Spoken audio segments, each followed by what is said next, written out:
Good morning. My name is Bob Gersh with iReverse Home Loans, and today I'd like to speak about the application package checklist. When you're ready to apply for a reverse mortgage, once you've done the counseling session, you need to provide the loan officer with certain documents at the time that you fill out the application and disclosure documents. So I'd like to go through those so you'll be aware what documents you need so you can assemble them before meeting with the loan officer. The first thing you need is a counseling certificate, and that is a certificate that was provided in the mail, or the counseling certificate sometimes is emailed to the loan officer, and the loan officer can then provide you a copy of that. It's signed by the counselor. You need to sign it also. All borrowers need to sign it and date it. So we need a copy of that signed and dated. The next thing is we need an official evidence of your date of birth. A driver's license usually can work for that, or a birth certificate. So driver's license or birth certificate. And then you need a picture ID, and again, if you have a driver's license, that works. We need it really to be legible because we make copies of it and it has to be scanned, and so legibility is important in all these documents. So you could either, for the picture, either a driver's license, you could utilize a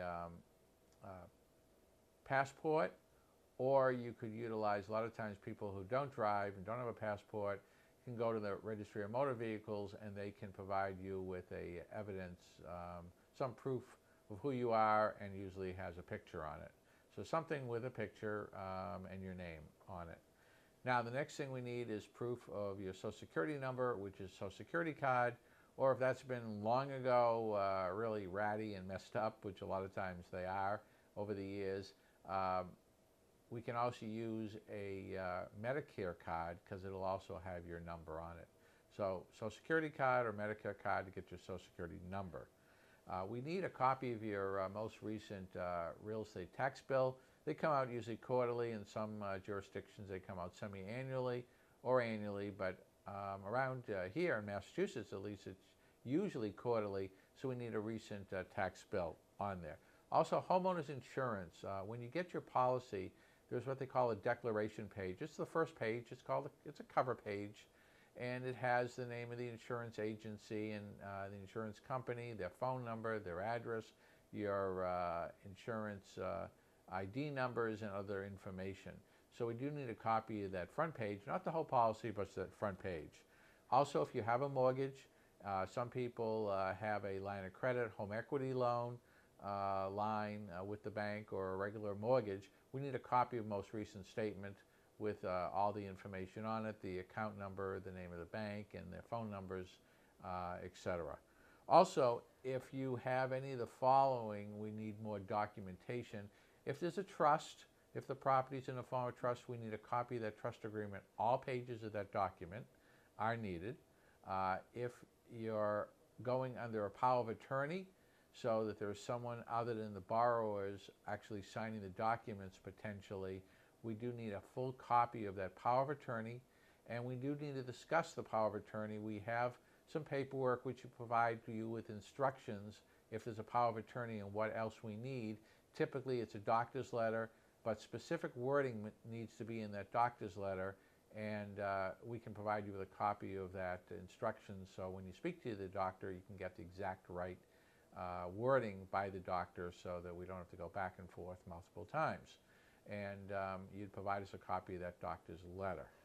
So that's basically the application package checklist. And then again, the application itself has a lot of disclosure pages. We do provide the complete package to you, indicating where you need to sign it and date it.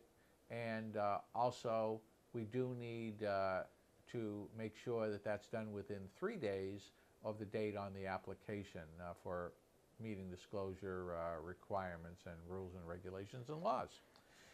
We also will provide you with a full copy of that application and all disclosures related to it that you're signing, so you have that for your permanent records, as well as a sample copy of all of the documents and disclosures that you'd be signing at closing, so you have right up front a copy of the proposed documents so you can review them, have others that you're working with review them, and know that before you even really get the process going, you have all the disclosures, including the final disclosures and final application documents, everything you'd sign at the closing.